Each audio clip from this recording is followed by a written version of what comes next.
Muchas gracias por la invitación a esta instancia tan importante. Lo que les voy a presentar hoy día es básicamente mi proyecto Fondesit Iniciación. Este es el primer año, así que ahí les pido paciencia porque son resultados muy preliminares ya de la primera etapa de terreno que, alimentan una inquietud que vengo desarrollando hace algún tiempo, probablemente desde mi tesis doctoral, o sea, ya 10 años, que tiene que ver con los cambios que ha experimentado el país en términos de su panorama religioso y particularmente lo que he ido observando con mayor interés es el rol de la transmisión intergeneracional de la religión en este contexto. Y por eso les quiero presentar hoy día algunas claves teóricas y empíricas que creo que son relevantes en el contexto también de algunos cambios que probablemente ustedes conocen, pero que vale la pena como formularlos en el sentido de esta investigación. Los antecedentes son, como les decía, la transformación acelerada del panorama religioso en Chile, que se da especialmente entre los jóvenes. Me preguntan si algo de esto no les parece conocido, pero creo que para muchos es como algo más o menos sabido, ¿cierto? Con los datos que muestran un pronunciado declive de la población católica, un aumento o más bien estabilización en el último tiempo de la población evangélica protestante. No digo solamente evangélica porque vamos a ver que creo que la categoría evangélico-protestante podría estar respondiendo mejor a ese grupo que solamente evangélicos, pero es parte de los resultados que les voy a presentar. Y bueno, quizás lo más estudiado, ¿cierto?, que es el aumento de los desafiliados, los que señalan no identificarse con ninguna religión. Si se quiere comprender este fenómeno desde las categorías como clásicas de la sociología de la religión, que son la secularización y el creciente pluralismo religioso, habría que fijarse en lo que metafóricamente se dice los cortocircuitos en la transmisión intergeneracional. Solamente para los que no lo han visto y como contexto, estos son los datos del censo 2024, donde se ve, un panorama bien claro con una mayoría católica, seguida por una proporción que, como vamos a ver, es estable de población evangélica o protestante, que el censo no distingue en su cuestionario, como sí lo hace, por ejemplo, la encuesta Bicentenario, que pregunta separadamente evangélicos y protestantes. Otras religiones muy minoritarias, de hecho aquí también hay una discusión como política de por qué se ponen estas religiones, ahí eso fue la UNAR básicamente. Hace poco escuché por qué no se ponen como visiones indígenas, por ejemplo, ¿ya? Y probablemente eso tiene que ver con que no se comprende institucionalmente como una religión. Y en ninguna, que es como la gran novedad de los datos recientes, aquí está la evolución de población católica. Ustedes saben que el censo abreviado no trae la pregunta por religión, por eso la última medición es de 2002, ¿cierto? Igual 54% es bastante más alto, 10 puntos más de lo que muestra Bicentenario. No quiero dar esa discusión ahora, pero quizás ustedes tienen alguna hipótesis de por qué. Quizás porque en el censo se responde como más, con mayor deseabilidad social, no sé. Pueden haber otras razones también. Población evangélico-protestante, como ustedes ven, aumenta, pero, claro, de una forma bastante tenue en los últimos 20 años. Y los que declaran no tener religión o credo pasan de un 8% a casi un 26% en 2020. Solamente para afirmar en el fondo con más fuerza la cuestión generacional, el promedio de edad de las personas que profesan alguna religión es bastante mayor que los que no profesan ninguna religión. Estos son los datos de Bicentenario, solamente para que vean la línea de tiempo más detallada de las últimas 2 décadas, donde se ve claramente el declive católico que alimenta a los que declaran ninguna religión y la población evangélica, que muestra una estabilidad bien notable. Este gráfico, gracias Ramón, que me lo hizo ayer, no está un poquito menos bonito que los otros, pero igual es súper bonito, que yo quería meter en la clásica gráfico que muestra Bicentenario, que es la comparación entre los jóvenes católicos y los desafiliados, incluir a los jóvenes evangélicos, porque claramente no es el mismo patrón. O sea, la desafiliación de los jóvenes parece ser una desafiliación de jóvenes católicos, ¿no? En los evangélicos no se está dando el mismo proceso. Claves teórico-empíricas que alimentan esta investigación. En primer lugar, como la teoría más general, creo que, como vamos a ver más adelante, el paradigma del pluralismo, que es la que plantea Berger en 2016, ya no es su clásico libro, El dosel sagrado, sino en un libro posterior, que es en los múltiples altares de la modernidad, donde él dice que la secularización es uno de los resultados posibles de una realidad que es más amplia, ya que es el fenómeno del pluralismo. El pluralismo que se da cuando hay muchas religiones, como en algunos contextos ocurre, pero también cuando la opción no religiosa o secular también aparece, tanto a nivel de la sociedad como, bueno, él lo ve también en términos de la experiencia, ¿cierto? De una forma más, podríamos decir, de las estructuras de la conciencia, una aproximación más fenomenológica. ¿Qué significa esto? Que hay una pérdida progresiva de la unanimidad en las sociedades que se modernizan, que se transforman. La religión empieza a ser crecientemente electiva, ¿ya? Algo que él enfatiza especialmente en el dosel sagrado, y bueno, que esto se combina con la autenticidad, ¿cierto? Que es como la gran tesis de Charles Taylor en la era secular, y que básicamente va constituyendo también una ética religiosa, donde la autenticidad se transforma como una forma también de legitimar la propia religión en términos sociales. O sea, no basta con tener la religión que tenían tus padres, sino que la autenticidad es fundamental para sostener, digamos, esta identidad religiosa socialmente. También se ha hablado, probablemente esto también lo han escuchado, del patrón generacional, según Norris e Inglehart, el efecto cohorte, que en términos muy generales, no me voy a meter en esa discusión, pero da cuenta de que los cambios intergeneracionales tienden a ser más importantes que los individuales o intrageneracionales. Es decir, que las nuevas generaciones están siendo menos religiosas que las anteriores, y esto es más importante que el efecto en el mismo ciclo de vida de las personas. Ahora, ¿por qué yo decido estudiar este fenómeno en el contexto de las relaciones familiares? ¿Ya? Porque uno podría pensar que este proceso de cambio generacional tiene que ver con otras instituciones, con, no sé, la educación, la cultura en un sentido más amplio, pero hay bastante evidencia empírica, pero también teórica, de que la familia se va transformando en el espacio autorizado de socialización religiosa. ¿Por qué? Porque tanto la cultura religiosa y los cambios en la familia van teniendo como tendencias culturales similares. Es decir, la creciente afirmación de lo individual por sobre lo hereditario, y el hecho de que la familia deja de ser un lugar donde lo que prima es la reproducción. Reproducción en el sentido quizás más evidente del término, que sabemos, ¿cierto? La natalidad, pero también reproducción cultural. Deja de ser un lugar donde se transmite una herencia biológica, cultural, simbólica, y empieza a ser el lugar donde se forma el individuo, y por lo tanto la autonomía dentro de la familia va siendo crecientemente importante, en el contexto en que la cultura se seculariza o se pluraliza, que creo que es un concepto que a mí me acomoda más, ¿ya?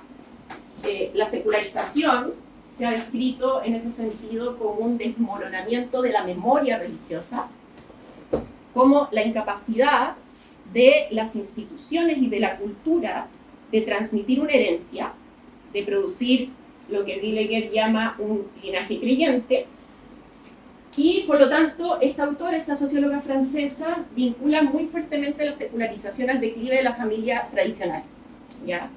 Que para ella está en el centro del proceso que vive, en todo caso ella investiga más que nada el caso francés, y que tienen como denominador común, digamos, este declive en la transmisión de la memoria.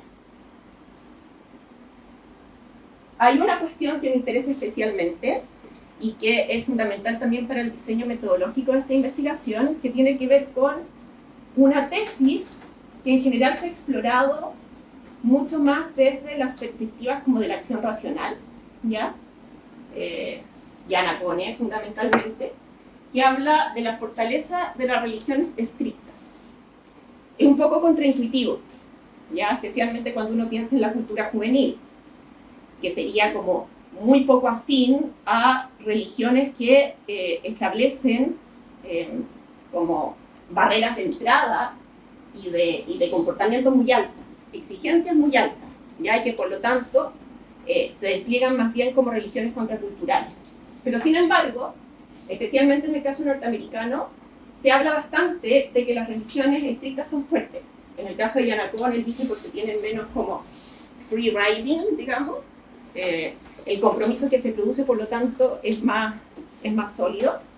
Pero a mí me interesa en esta investigación problematizar un poco eso. ¿Qué pasa efectivamente con las religiones estrictas? Tampoco sé si estrictas es el mejor adjetivo para nuestro caso, al menos. Pero intuitivamente lo que a mí me pareció, y también por la investigación doctoral especialmente, que en los evangélicos pasa algo así, ¿ya? Una cierta contraculturalidad que podría estar explicando o podría dar luces sobre la estabilidad, especialmente en los jóvenes en el tiempo. Y por supuesto, no podemos dejar de lado la influencia del estatus social. Sobre esto también hay bastante literatura, también muy vinculada a las economías religiosas, ¿cierto? Donde se describe esta discrepancia entre estatus social y pertenencia, por ejemplo, a religiones estrictas. Ya esa es como la tesis central, que podría estar promoviendo como desactivación religiosa en la medida en que las personas cambian su estatus, en la idea de que las religiones estrictas son más exitosas en los sectores populares, ¿ya? Y por lo tanto se podría estar alentando algún cambio en la medida en que las personas mejoran su situación económica, y esto también es interesante para el caso evangélico. Sabemos que la desafiliación religiosa se da especialmente entre los más jóvenes, pero también sabemos que esto se da en un contexto de creencias persistentes, lo que lleva a algunos a decir que estamos como en un escenario post-secular. Poca institucionalidad, pero no necesariamente poca religión, ¿cierto? Y especialmente en un panorama de increencia o de secularización, como en el sentido más tradicional del término. La dimensión comparada es fundamental, ¿ya? Fundamentalmente por lo que ya les he dicho, ¿cierto? Que el catolicismo declina, aunque sabemos que las prácticas populares no parecen mostrar la misma tendencia, ¿ya? Es cosa de recordar hace una semana, 2 semanas ya, lo Vázquez se estimó que fueran cerca de 1.300.000 personas. Son estimaciones siempre poco precisas, ¿cierto? Pero bueno, el año anterior habían sido 1 millón y el otro año 800.000. O sea, si confiamos algo en esa estimación numérica, al menos no hay declive, ¿ya? Y para lo que hemos estado haciendo terreno en este tipo de contexto, es evidente que la juventud está ahí, ¿ya? Y no solamente por una observación como etnográfica, sino porque también, como les voy a mostrar, en ese artículo del 2025 mostramos que la transmisión intergeneracional de la peregrinación especialmente es bastante fuerte, ¿ya? Lo que también podría estar en la base de esta vitalidad de la religiosidad de santuario. Y bueno, la religiosidad evangélica mantiene su estabilidad con ciertos cambios que son muy importantes. Una creciente proporción de nativos, es decir, como ellos mismos dicen, nacidos y criados evangélicos, frente a los conversos. Las conversiones parecen haberse detenido, estancado. En el fondo, todo ese declive en el catolicismo no alimenta a la religión evangélica. Ya no estamos ya en esa época, digamos. Pero bueno, esto implica que los evangélicos han experimentado procesos importantes de movilidad social, lo que podría producir, y hay cierta evidencia de que ha producido desactivación o cambios, ¿ya? A catolicismo, yo no he visto mucho de esto, ¿ya? Pero a esta idea de dominaciones más liberales. Voy a hablar de eso porque no creo que liberal sea la palabra adecuada, pero les voy a contar lo que he encontrado. Ya. Les voy a contar un poco de la metodología que quizás los que hacen metodología cualitativa van a poder entender que se va adecuando en muchos sentidos, ya a lo que uno va encontrando en el terreno y a ciertas como planes que tampoco parecen ser los más adecuados una vez que uno se enfrenta al fenómeno, digamos, ¿ya? Pero lo que quería hacer era explorar los mecanismos que de alguna forma explican la capacidad de las familias para transmitir compromisos religiosos a las nuevas generaciones. La idea, por lo tanto, era observar familias, no individuos aislados, ¿ya? Y de ahí esta metodología que se llama de monografías familiares, que básicamente se trata de tratar al grupo familiar, ojalá trigeneracional, ¿ya? Comunidad analítica, y circular, un investigador entre varios de sus miembros. El estudio contempla 2 etapas de entrevistas etnográficas. Si hay algún antropólogo aquí, perdónenlo patúa, pero en el fondo se trata de estar en la casa de las personas, introducir elementos de observación. Y bueno, cuando uno hace varias visitas a una familia, también como que va teniendo como una observación más en profundidad de lo que ahí ocurre, ¿cierto? Familias católicas y evangélicas, y acá, bueno, es una, no sé, limitación, si se quiere, del estudio, que estamos observando gente con alta implicación religiosa, ¿ya? Al menos la generación central. Lo que pase desde arriba hacia abajo y del medio hacia abajo queda ya a los resultados de la investigación. La idea era que dentro de cada grupo, porque una forma era pensar, ya, los evangélicos son más estrictos y los católicos son más laxos, ¿ya? Pero eso limitaba un poco la comparación, pensé yo. Y entonces, y ese es un desafío que todavía estamos enfrentando, la idea es que dentro de los católicos y dentro de los evangélicos haya variabilidad en esto que llamamos como religiones estrictas y laxas. También le he llamado religiones en tensión con el mundo y religiones más acomodadas al mundo, ¿ya? No es tan fácil determinarlo de antemano. Eso nos dimos cuenta también, ¿cierto? O sea, en el fondo uno piensa que hay ciertas congregaciones que son muy estrictas, una que está de moda ahora, por ejemplo, Schoenstatt, y se da cuenta de que no tanto, ¿ya? Entonces, como que, bueno, todos esos criterios, esas categorías, como que se van adecuando un poco más a lo que uno encuentra en el terreno, y bueno, obviamente recordando la variabilidad a nivel socioeconómico, esto es bien importante, como muestran los resultados. Esto llevamos, ¿ya? Es decir, lo que ahora les voy a mostrar, que son resultados muy preliminares y generales, se basan en 45 entrevistas, 16 a católicos, 29 a evangélicos. Esto es interesante, los evangélicos son mucho más fáciles de entrevistar, o sea, no de entrevistar, pero de reclutar, digamos, ¿ya? Les gusta mucho participar de investigaciones. Y les gusta mucho abrir también su experiencia, y en ciertos grupos de católicos esto nos ha costado más. 11 de los casos, que son 16 en la primera etapa en teoría, están completos, es decir, entrevistamos a los miembros de la familia que representan al menos 3 generaciones. En algún caso fueron solamente 2 entrevistas porque la tercera generación son niños muy chicos, ¿ya? Pero igual se hace referencia a esa generación, entonces consideramos que se puede considerar completo. Ya 5 casos católicos y 6 casos de familias evangélicas. La idea para la segunda etapa, que es para el primer semestre del próximo año, es tener una muestra equivalente, cuya composición depende de esta primera etapa de análisis. O sea, no la definimos de antemano porque sabemos que emergen cuestiones en el terreno que son difíciles de anticipar. Bueno, recojo como resultado, ¿cierto? O como paradigma teórico que me permite entender mejor lo que estamos encontrando, nuevamente la idea de pluralismo, que tiene como 2 grandes consecuencias que se encuentran en la literatura. El pluralismo puede afectar la plausibilidad de la religión, ¿ya? Porque cuando hay muchas alternativas posibles, incluyendo la alternativa secular, la verdad religiosa pierde realidad, ¿ya?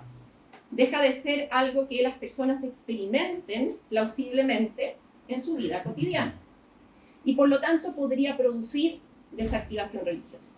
Esa es, además, interesante porque esta es como la gran primera tesis de Peter Berger, que después reformula.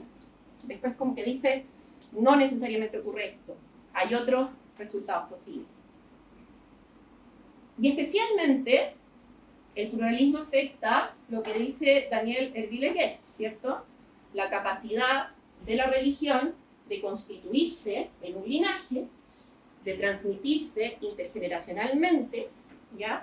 Y por lo tanto de consolidarse como una tradición, que es una de las formas fundamentales de definir el fenómeno religioso, ¿cierto? Como una tradición que se pasa de generación en generación. Herville-Guet dice, sin tradición, sin memoria, la religión se va disolviendo, digamos. Pero, como dicen los teóricos de las economías religiosas, el pluralismo también puede estar en la base de la vitalidad de la religión, en la medida en que en un contexto cada vez más electivo, las personas pueden encontrar la alternativa que mejor se ajusta a su estilo de vida, a sus necesidades, a sus creencias, etc. Y esto muy alimentado, por supuesto, por el caso norteamericano. Es una teoría como mucho más discutida, especialmente porque en Estados Unidos sabemos que también se está produciendo un proceso de desafiliación, pero bueno, creo que en todo caso, en lo que nosotros hemos visto, tiene cierta importancia la cuestión de las alternativas, o el mercado religioso, como se le llama.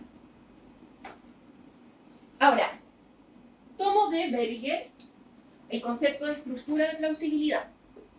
La transmisión requiere de la producción de una estructura de plausibilidad, es decir, de un contexto donde la verdad religiosa sea plausible, ¿ya? Berger lo define así: una base de continuidad de mundo social, de significados objetivados que son apropiados por las nuevas generaciones.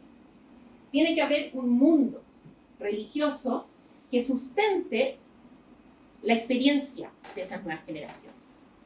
Cuando la cultura dominante no lo ofrece, empieza a ser necesario un esfuerzo por producir este mundo, ¿ya? Y eso se puede hacer de diferentes formas.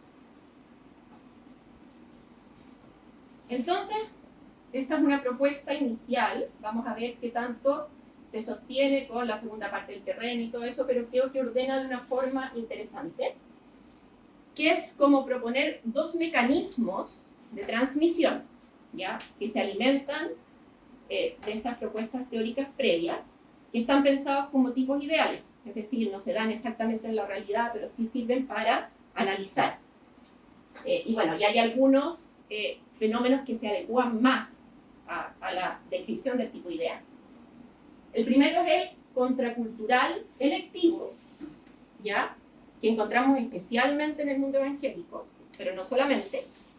Y el segundo es el cultural hereditario, es decir, el más tradicional, y es el que está como más amenazado por la pérdida de plausibilidad.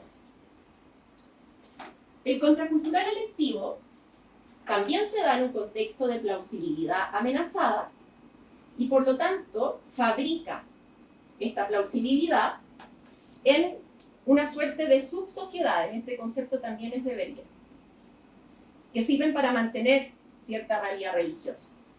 Universos fragmentados de sentido, como dice el Villegas, memoria, pero que ya se da en fragmentos. La sociedad deja de ser una sociedad de memoria, pero la memoria subsiste fragmentadamente. Es un modelo muy cercano ya al de secta protestante, ya al norteamericano si se quiere.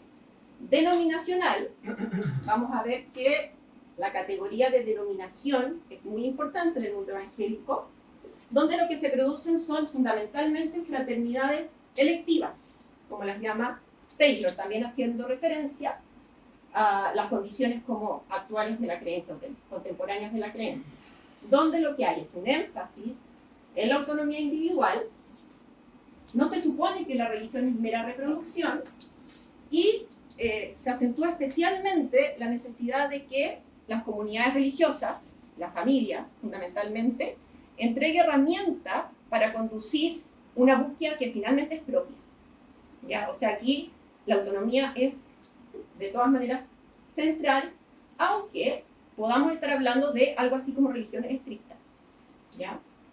El cultural hereditario funciona cuando hay cierta unanimidad de contexto, por ejemplo, una cultura tradicionalmente católica como la que puede haber existido en Chile hace algunas décadas, donde no hay fronteras delimitadas entre estar adentro o estar afuera, más bien se supone que todos más o menos pertenecemos a la misma cultura religiosa, y por lo tanto no aparece como la intencionalidad en la transmisión, ¿ya? Sino más bien hay acomodación al mundo, cierta flexibilidad también en lo que significa pertenecer, por ejemplo, al catolicismo más mainstream, si se quiere. No sé, se bautizó, hizo la primera comunión, tiene ciertos valores, ya, con eso basta y sobra, ¿cierto? No se marca un estilo de vida, digamos, demasiado distintivo.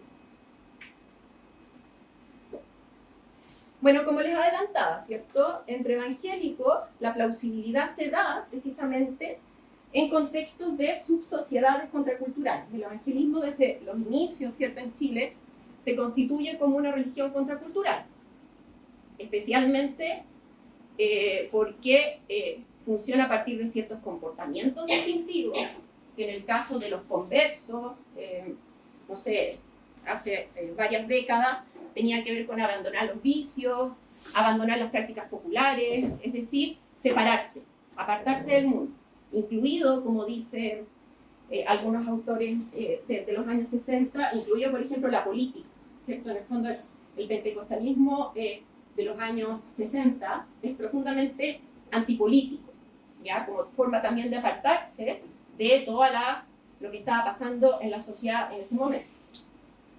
Entonces, pone muchas fronteras con el mundo secular y hacia adentro genera abundancia simbólica de vínculos. Ya vamos a ver más o menos de qué se trata esto de la idea de la abundancia de vínculos. Construye este mundo aparte, esa categoría de aparte sale de lo que hablan en el fondo, es parte del lenguaje evangélico, con un mecanismo legitimador, sin embargo, muy centrado en la autonomía, ¿ya? De ahí la fortaleza como de la religión más sectaria. Aquí no estoy usando secta con un sentido como peyorativo, sino más bien sociológico, fraternidad electiva básicamente, donde uno entra, ingresa por una decisión autónoma que en algún momento se tiene que marcar con fuerza, ¿ya? Si no es por conversión, si es por el desarrollo de un testimonio, que es lo que hacen los evangélicos nativos. Entonces es muy afín, ¿cierto?, con esta pertenencia voluntaria y autónoma. Esto en generaciones mayores, como entrevisté a diferentes generaciones dentro de la familia, tengo bastantes testimonios de personas que fueron conversas, por ejemplo, que son los primeros conversos de su familia, los abuelos quizás de las generaciones menores. Este mecanismo de conversión o testimonio se da en contextos de muy alta vulnerabilidad, algo que ya no es lo mismo que experimentan las nuevas generaciones. Hay una crianza bien autoritaria, ¿ya? tampoco hay una connotación peyorativa ni negativa en esto, sino que es una crianza muy intensiva y algo que me ha llamado la atención, con una presencia paterna muy fuerte, ¿ya? O sea, uno de los efectos de los evangélicos en el mundo popular es devolver el hombre a la casa, transformarlo en padre, y eso se traduce también en una presencia paterna religiosa también muy preponderante. Ahora, ¿qué está pasando en las nuevas generaciones? Este mundo aparte se encarga de producir una cosmovisión, un estilo de vida holístico, digamos, que prepara y sienta las bases para que las decisiones autónomas en el futuro se den, ojalá, dentro del marco de la vida cristiana.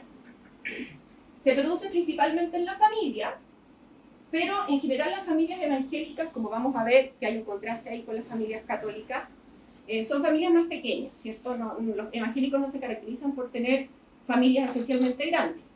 Entonces requiere de una comunidad más amplia. Entonces el rol de la iglesia, de los hermanos elegidos, como ellos mismos dicen, es bien fundamental. La relación conyugal se constituye fuertemente vinculada a la religión y claro, se produce la homogamia, que sabemos que en los estudios cuantitativos tiene mucho que ver con la transmisión exitosa, pero en este caso la homogamia se da como naturalmente, o sea, una familia evangélica requiere de cierta concordancia religiosa hacia su interior para producir precisamente esta estructura de plausibilidad. Como me decían algunos, ¿cierto? La unión no es solamente sentimental, es espiritual, y si no, no es plausible, digamos. Aparece, eso sí, el problema de la burbuja, especialmente en ciertos casos, un caso especialmente, donde esta como creación de plausibilidad implica que los niños estudien en casa, ¿ya? Algo que me apareció en un caso, pero que otras personas me dijeron que se está haciendo con cierta frecuencia, ¿ya? Familias evangélicas jóvenes que deciden hacer homeschooling para apartarse, ¿cierto?, de las influencias como seculares de la escuela, pero también para producir como cierta abundancia de vínculos en la presencia de los padres, porque no solamente que los padres digan ya, educamos a los niños en casa, sino que ellos también hacen esfuerzos por estar en la casa y ser ellos los que eduquen a sus niños, ¿ya? Esto siempre pensando en que los va a preparar mejor para ser autónomos, ¿ya? O sea, no es una lógica hereditaria completamente. Bueno, pero les decía, está el problema de la burbuja, claro, hay como una tensión entre la construcción de este mundo aparte y también como el mandato religioso de estar en el mundo, ¿ya? De ser una luz en el mundo. En un caso especialmente, que era un joven que sufrió mucho en el colegio porque se sentía como muy fuera de la cultura de los jóvenes, pero que finalmente encuentra su camino, ¿cierto? Como que se da cuenta de cuál es la forma de estar en ese contexto, y era una forma como mucho más, según él, natural, ¿cierto? El ejemplo, que los demás se den cuenta de que lo que creo lo practico, es decir, como que se dio como esa vuelta, pero es algo interesante, ¿cierto? Cómo se produce esa tensión. Pero esto funciona también electivamente. Entre evangélicos jóvenes hay un mercado religioso muy vibrante. Cuando ustedes ven esa categoría evangélico-protestante, no estamos hablando de algo homogéneo, sino muy heterogéneo internamente, y hay mucha movilidad, especialmente desde jóvenes que nacieron en familias pentecostales y que están buscando alternativas que se adecúen mejor a su estatus educacional, económico, etc. Es decir, hay migración desde iglesias pentecostales, lo que he encontrado hasta ahora, denominaciones bautistas y anglicanas, o de inspiración bautista, porque también allí hay complejidades internas, ¿ya? Es decir, es una movilidad que se adapta a desplazamientos de estatus y que permite, podríamos suponer, que estos jóvenes sigan diciendo en la encuesta que son evangélicos, digamos, ¿ya? Pero eso no significa que no haya habido movilidad. Como ellos lo relatan, se trata de una movilidad hacia denominaciones más intelectuales, no necesariamente más liberales porque pueden ser muy conservadoras, pero donde básicamente lo que se empieza a producir es un paso que ellos llaman, desde lo más emocional a lo más racional, pero también desde una autoridad excesiva del pastor, ¿ya? Aquí también hay como cierta tendencia cultural juvenil como a rechazar la autoridad de las personas, digamos, a la autoridad de las escrituras. O sea, a mí lo que me importa es estudiar la Biblia, y eso es lo que guía mi vida, ¿ya? Entonces, estas denominaciones se centran mucho en la lectura bíblica.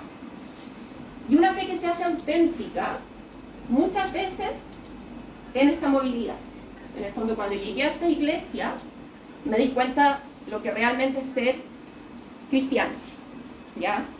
Y bueno, y hay mucha diferencia interna en el fondo. Dime, o sea, qué denominación perteneces y sé más o menos cómo piensas. O sea, hay todo un mercado ahí que hace también, probablemente, que la autonomía y la elección produzca cierta permanencia en un contexto cristiano o evangélico. Ahora, es más o menos obvio, ¿cierto? Bueno, entre católicos es más o menos evidente que lo que predomina es el modelo cultural hereditario, que está en crisis básicamente, ¿cierto? Que no resiste un contexto de creciente pluralismo.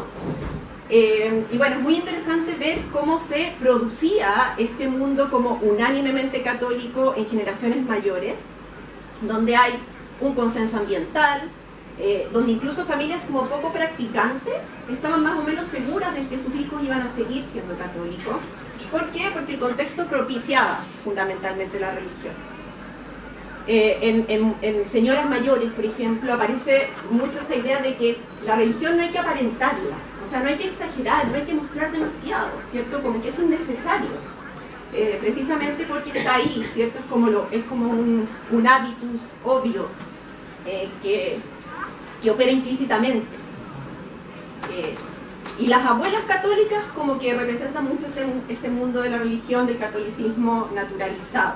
Las abuelas que rezaban, o sea, más que ir a misa es como la abuela rezona, que rezaba, y ese es como el gran recuerdo, y bueno, lo que las mismas abuelas cuentan de su vida religiosa. También en contextos rurales, que claro, la práctica de templo era más compleja, digamos, más difícil. En las clases medias bajas aparece cierta, en este contexto de generaciones mayores católicas, aparece esta opción evangélica como en el ambiente, así como, no, mi hermana, mi tía se hizo evangélica, pero yo no. O sea, para mí manda la familia, manda la herencia, esta cuestión no aparece como algo, como una opción viable, ¿ya? Pero sí se observa de todas maneras esa tensión. Bueno, pero claro, en contextos recientemente plurales, este estilo cultural hereditario produce debilidad en la transmisión, asociada a lo que yo llamo altos niveles de acomodación al mundo. No existe una expectativa decidida de tener hijos practicantes, no se establecen fronteras con la cultura secular y por lo tanto los caminos hacia la cultura amplia son los caminos hacia fuera de la religión. También, en todo caso, aparece como una suerte de escasez de recursos en familias que han tenido procesos de movilidad social, pero que sin embargo se encuentran con una serie de trabas como cotidianas para invertir esfuerzos, digamos, en la transmisión. Tiempo, precariedad familiar, y bueno, y también en muchos casos se nota como ese dolor, ¿cierto?, de no poder estar haciendo lo que me gustaría que fuera, o sea, para aportar, digamos, a que mis hijos sean católicos. Y bueno, esta idea de que basta con tener ciertos valores, parece que hay como una suerte de resignación a que ser católico significa, no sé, pocas cosas, un par de sacramentos y seguir como ciertos valores familiares. Ahora, ya me queda poco, así que no desespero. Y esto es muy interesante. Hay dos excepciones notables, como una que tiene que ver con un catolicismo más contracultural y otro que tiene que ver con una persistente fortaleza del estilo o del tipo cultural hereditario. La primera excepción es el catolicismo de élites. Todavía no sé si esto es algo exclusivo de las élites o si lo podemos encontrar en otros contextos, ¿ya? Todavía, o sea, eso es como una de las cosas que me quedan pendientes, ver si hay algún tipo de catolicismo más contracultural en otros contextos socioeconómicos, ¿ya?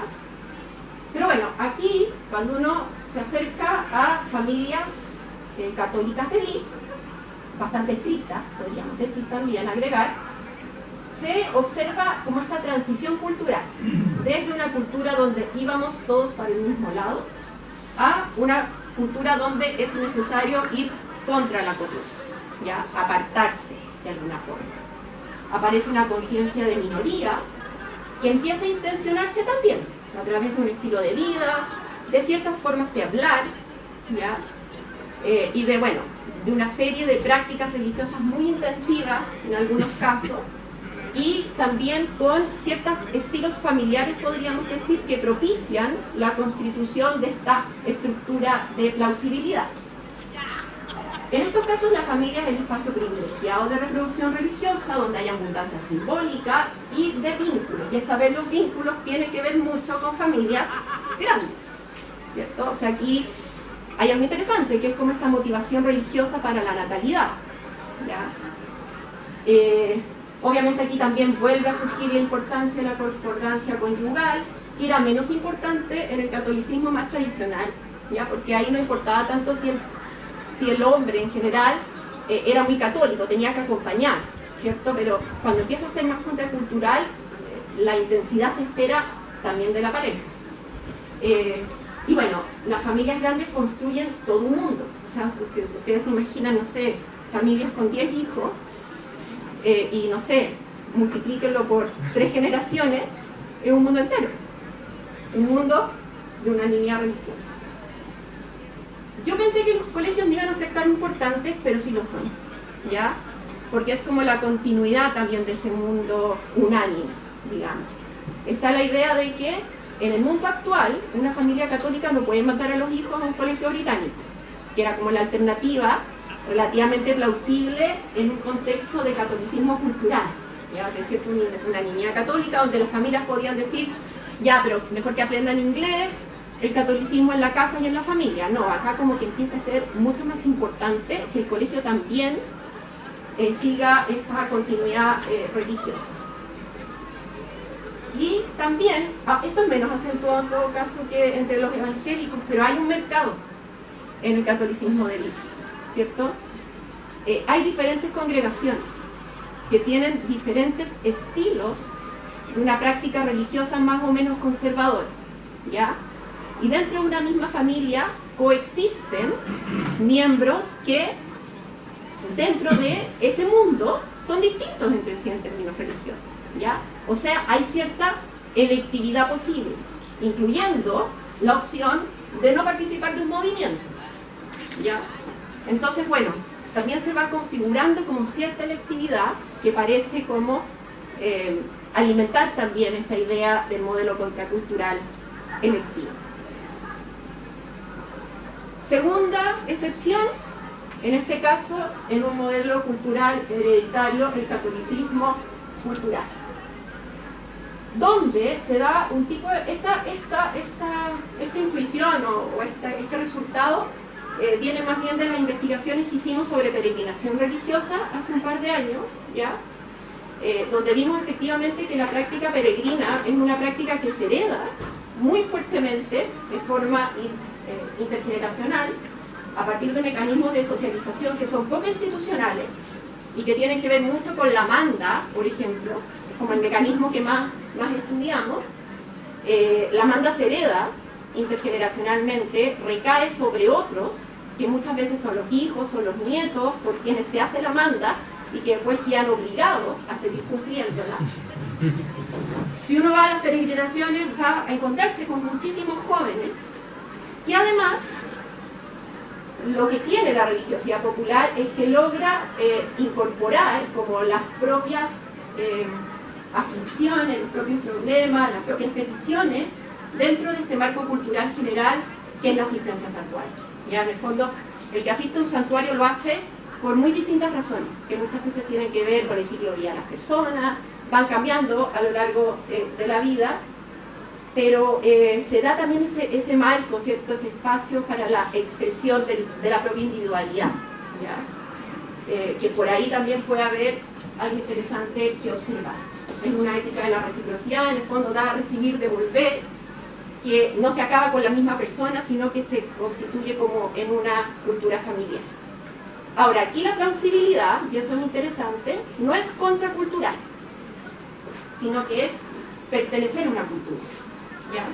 Es una plausibilidad más comunitaria, si se quiere, lo que se ha llamado como ethos, que está muy vinculado al estudio de la religiosidad popular. Para cerrar, porque nos estamos pasando, lo que queda, vamos a ver algunas ideas de lo que queda, profundizar en catolicismo en sectores medios y bajos, hay mecanismos contraculturales en estos contextos, cuáles son las particularidades del tipo cultural hereditario, que sería como una característica más propia de nuestra cultura, ¿ya? Y de la religiosidad popular, que es totalmente resistente a los procesos como de secularización o pluralismo religioso. Indagar más en el evangelismo, protestantismo acomodado al mundo, ¿cierto? Como que hemos tenido familias más bien contraculturales. Probablemente haya también un evangelismo, un protestantismo con rasgos como más, como más acomodados al mundo. En todo caso, problematizar esta idea de las religiones en tensión y acomodadas, si son esas los conceptos adecuados para describirlo, creo que funcionan mejor que estricto y laxo, pero tenemos que seguir viendo. Y bueno, y también una pregunta que está en el origen también de esta investigación, que es ¿qué significa transmitir? Porque evidentemente no es lo mismo en todos los contextos. Eso, gracias por la paciencia. Muy interesante, demasiado interesante, de verdad me gustó mucho. Estoy escuchando con mucha atención muchas cosas, pero en realidad que son cosas que hoy pienso en la ducha, antes de dormir. Sí, yo también.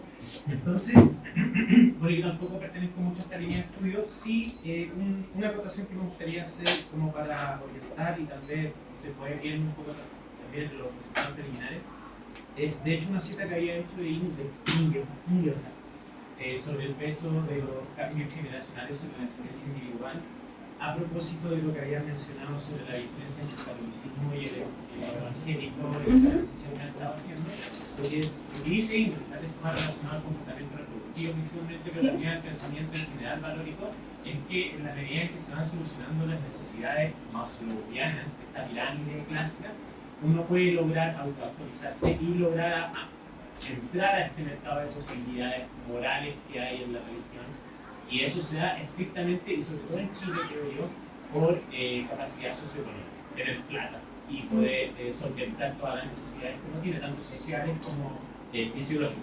Entonces, y aquí yo de verdad no sé cuál es la estadística, no sé cómo son los números, pero tal vez el grupo evangélico está en contextos de más vulnerabilidad, y los católicos también son como más comportamiento de élite. Y lo otro, esto es una inquietud mía, es sobre la diferencia fenomenológica entre la tradición, el ir a misa los domingos, pervertir, o al rezar antes de la noche, hablar con Dios, todas estas prácticas religiosas que creo yo hacen la diferencia entre responder, por ejemplo, yo creo que eso se mezcla en una encuesta cuando uno dice, oye, soy católico, las personas que son católicas no practican de la misma forma el catolicismo, digamos. Entonces también eso a nivel fenomenológico es visible a nivel de una encuesta. Entonces también agregaría como esta pulpita como de más contenido a este análisis, pero fantástico. Ay, gracias. No, sobre los recursos también lo pensé mucho porque creo que como temporalmente el primer caso era una familia como católica de élite. Entonces decía, es que hay que invertir, ¿cierto? Si tú quieres tener hijos católicos tienes que invertir, ¿ya? Entonces yo dije, bueno, claro, en contextos como más deprivados económicamente, probablemente haya un tema también, ¿cierto?, con los recursos económicos, y bueno, ahí tú ves, los colegios son caros, etcétera, etcétera. Ahora, es interesante que este mecanismo de inversión de recursos también se da en contextos de clase media bastante precaria, ¿ya? Y se invierte de otra forma, se invierte simbólicamente, se invierte con presencia, se invierte con vínculos, ¿cierto? Que quizás no repercute en familias grandes, que ahí puede haber cierta racionalidad económica, porque sabemos que los protestantes son muy racionales, pero sí en una presencia muy intensiva, ¿cierto? Y en un estilo de vida donde el simbolismo religioso lo abarca prácticamente todo, ¿ya? Entonces creo que la explicación es como que vinculan la abundancia de recursos a la posibilidad de transmitir la religión. También tienen que abrirse a entender que hay otro tipo de recursos que también pueden producir resultados similares. Lo otro no sé si era más bien un comentario. No. Sí.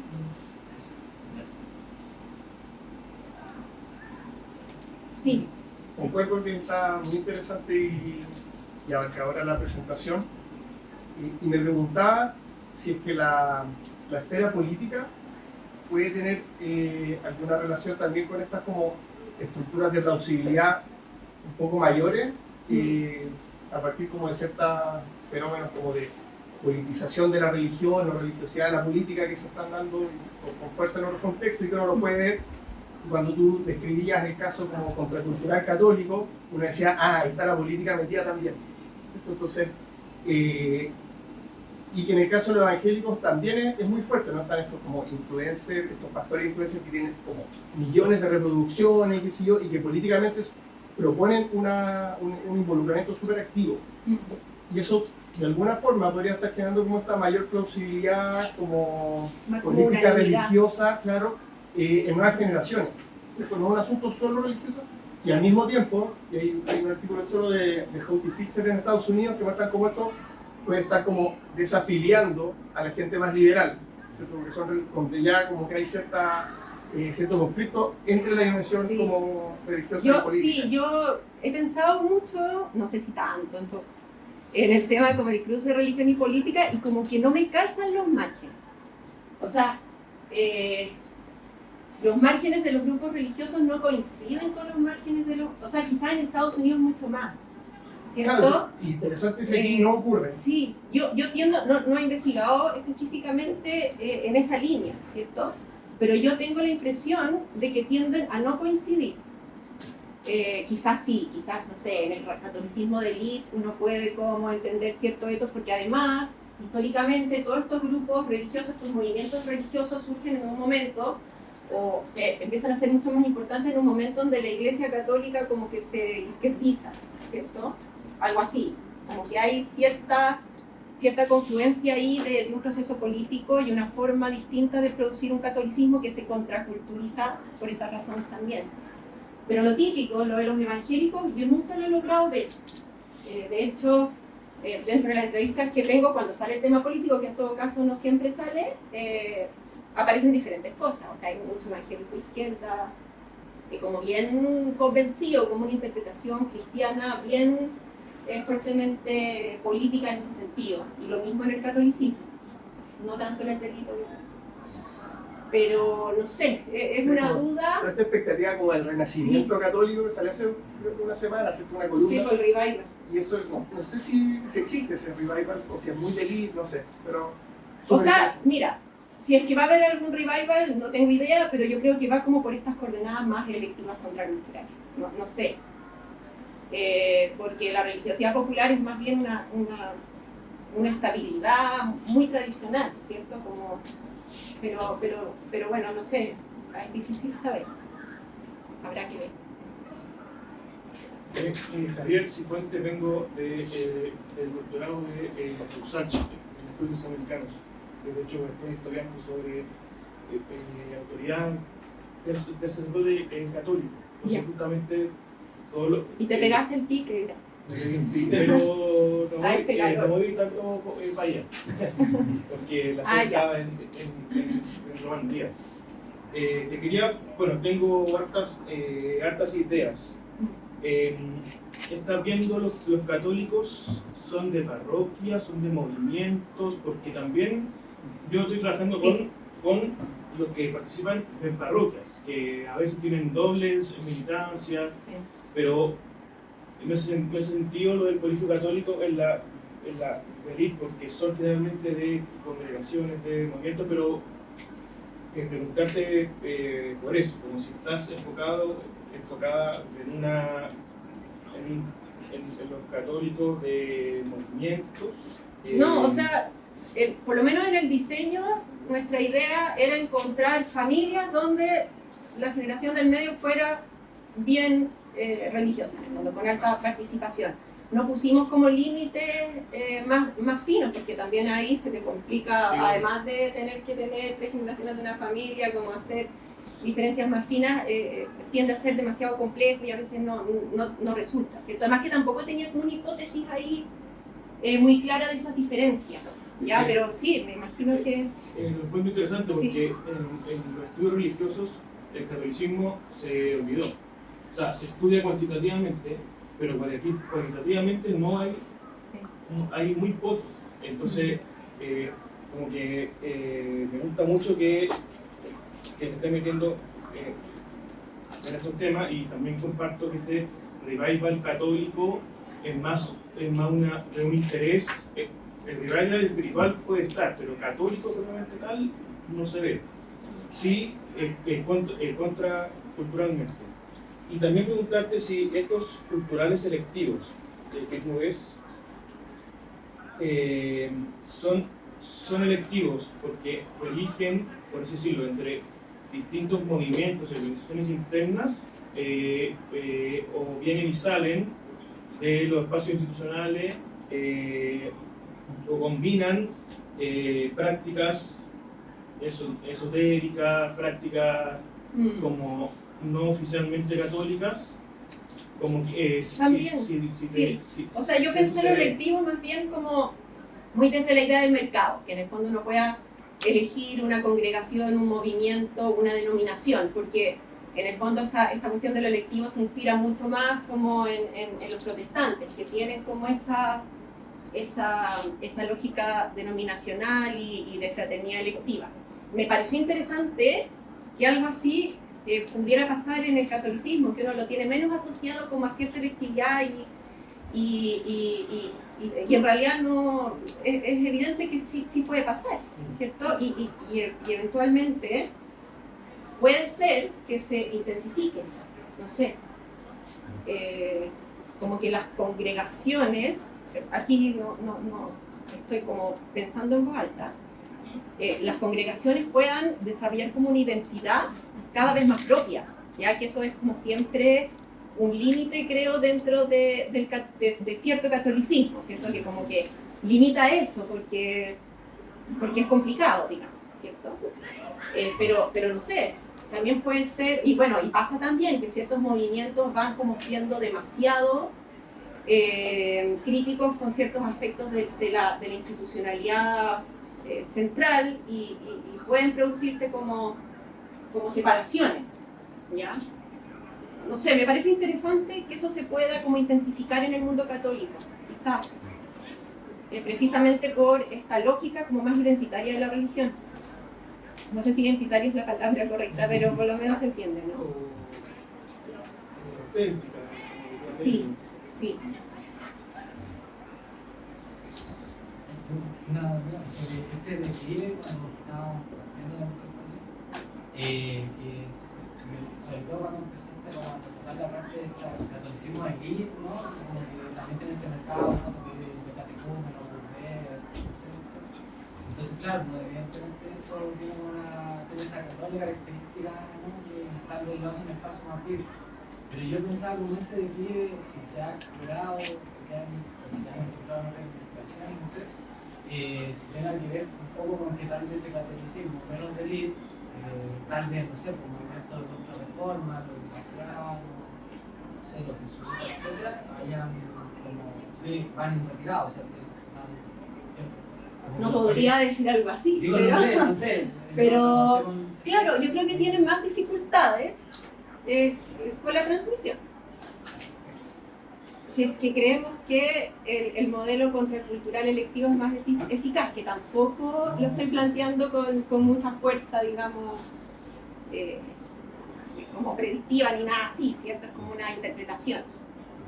Ahora, claro, algo pasa en el catolicismo mainstream que está teniendo dificultades que yo creo que tienen que ver con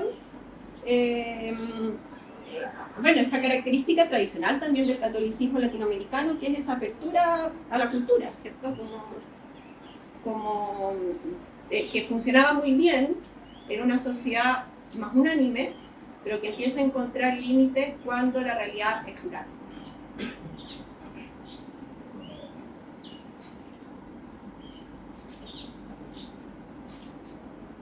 Sí, Ana.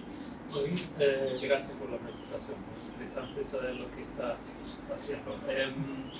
Metodológicamente me interesa mucho saber, imagino que las entrevistas los hacen por separado, aunque son intergeneracionales. Hay de todos, hay de todo. ¿A ustedes no deciden eso? ¿Ellos deciden? Sí. Ya. Sí, o sea, hemos tenido de todo en el fondo, claro, uno pregunta, ¿podemos entrar a tu familia?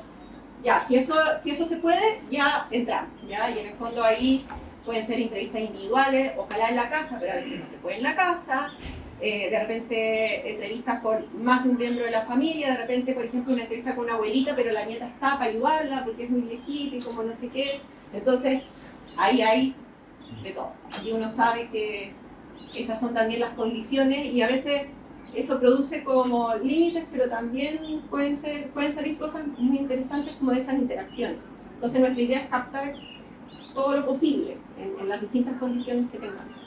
Y ahí porque noté que ya tienes, en este poco tiempo, en el primer año, ya tienes como 4 tipos ideales, así como de estos perfiles, digamos, caracterizaciones. Pero vi que eso fue en base a como 11 generaciones completas entre los católicos y los evangélicos. Casos completos. Sí, casos Ahora, completos. Para ser honesta, esto también se alimenta mucho de otras, sí, de mi tesis doctoral, donde yo investigué, también hice como una comparación entre católicos y evangélicos en un barrio específico en Estación Central, y donde ahí me apareció la cuestión de lo que ellos llamaban como que nos estamos extinguiendo, los católicos se estaban extinguiendo y los evangélicos tenían una juventud súper activa. Entonces ahí ya me apareció el tema de la transmisión, ya que estaba pasando, y ahí como que se me ocurrió un poco que algo había con esta apertura tan amplia a lo que significa transmitir, a lo que significa ser católico, que estaba produciendo finalmente que las personas, aunque dijeran que son católicas, los jóvenes no practicaban. Y también, bueno, todas las investigaciones de religiosidad popular, que ahí dije que hay pura transmisión en un contexto católico, pero que claramente tiene características, o sea, mecanismos que son muy diferentes a los institucionales. Entonces, como que también toda la parte del modelo de la religiosidad popular no sale de este terreno, digamos, ya que este terreno estaba mucho más centrado en términos como de cantidad en el mundo evangélico y el catolicismo de élite, que yo no había investigado. Última consulta. Sí.